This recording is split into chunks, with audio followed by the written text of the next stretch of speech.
This video focuses on how to identify fish as well as regular players in order to game select more efficiently. So what I'm doing right now is I'm opening up 19 tables to observe, and if you note where I've got my cursor, when your cursor is at this exact location in the PokerStars lobby, Alt tabbing jumps you up one table. So if you do that, you can it's easier to open 19 tables pretty quick. Then I use Control 8 to put all the tables in stack mode. And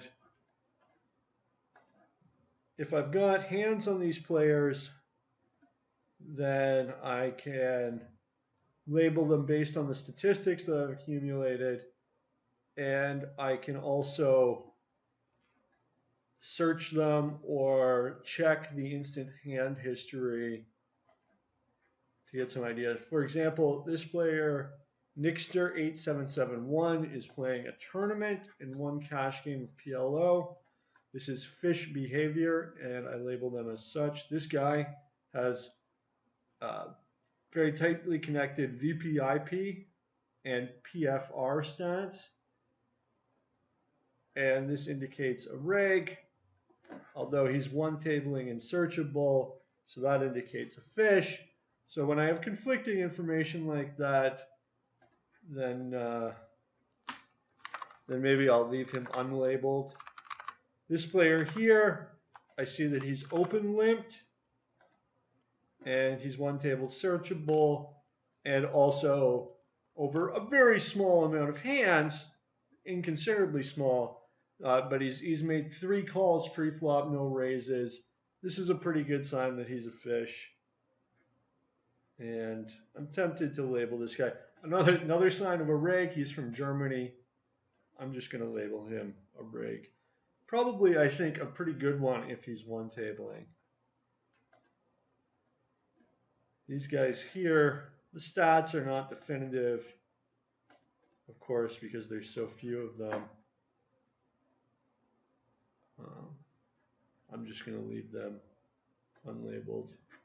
This guy's not here anymore, but there was apparently a massive whale at this table. So here, this guy on the button, probably a fish. Meggers we already have labeled, but you'll see posted under the gun. That's another classic sign of a fish.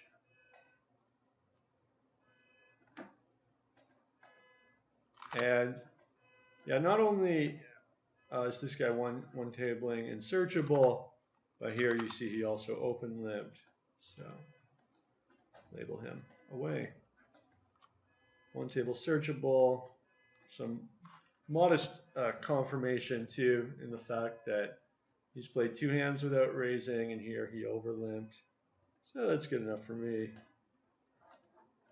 And this guy here, Norlin, one table searchable, but let's just do a little check. Fold. He folded, he raised, he open limped, he called a raise. He's almost certainly a whale, but I'll just label him fish for now. And nobody's there. This guy, 4 tabling, almost always a reg. Sometimes a whale might 2 table, but 4 tabling, almost always a reg. This guy's not actually a fish, he's a whale. Very loose. So just fix him up there. And let's search Matt Carter. 1 table searchable, but he's waiting for the blind. This Buildinator, you really got to think. He's called 3 hands in a row. But let's double check. Fold, open limp. Tigran also open limping. So I think that's fine. And just leave him unknown for now. Gambler, 1 table searchable, probably a fish. Let's check it out. He calls, folds, calls, open limps, and that's enough confirmation for me for now. Obviously, if I'm playing with him, I'll get more hands against him. Let's check out this guy. He's one table searchable. A leak and open limp. Raise. I might as well check out a few more. Over limp. One fold. Checks. And that's enough confirmation for me. It's no big deal too if a regular gets labeled as a fish. You will correct this through the course of your play. It's better to err on the side of aggressively labeling people as opposed to passively not labeling them quick enough, because you need these labels so that you can game select efficiently. Let's check out Gentius. Here calls 3 bets, 3 bets, folds, folds, min 3 bets, folds. So I'm not going to label him anything. He's got enough folding that maybe he's a reg, maybe he's a fish. Doesn't really matter. Let's take a look at this other guy, Eugene.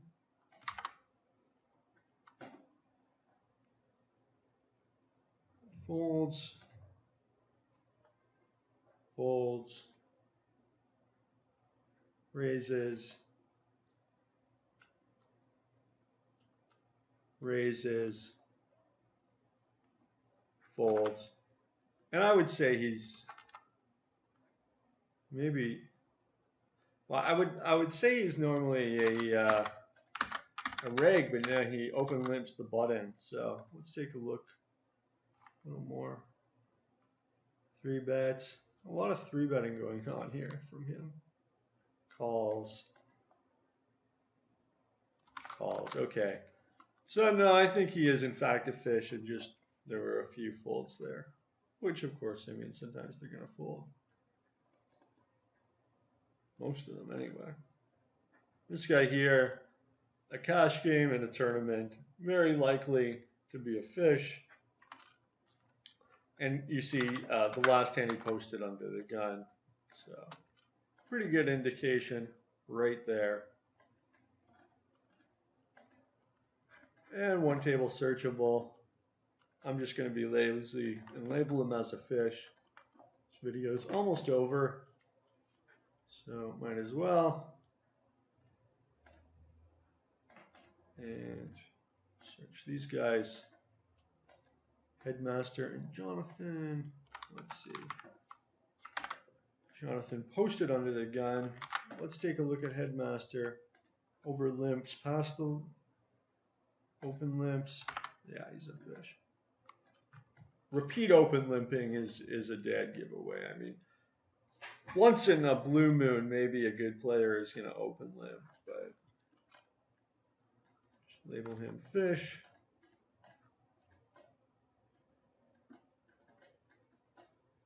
This guy was playing with or observing earlier, so I think he's a reg fish.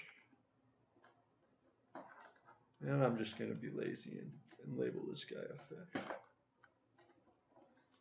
The reason why it's so important, I think, to go through all these tables and label all these players, look at this guy's stats, phenomenal, is because what you really want to do is find a heads-up game between 2 fish and get in that game. That's the best thing you can do. So if you've got them all labeled, then you're well on your way. Or another really effective tactic is, and I'm just looking at your Rodka's plays here, and I'm going to label them a fish.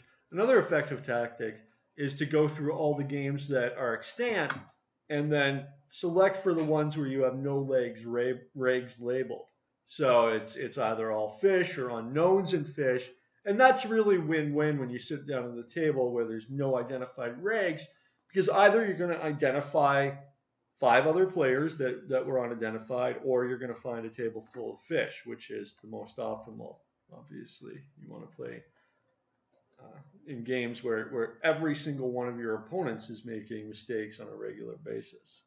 So here, open limp first in, almost certainly a fish. Maybe not, but very likely. I'm just going to be lazy, label all these guys that are one table searchable.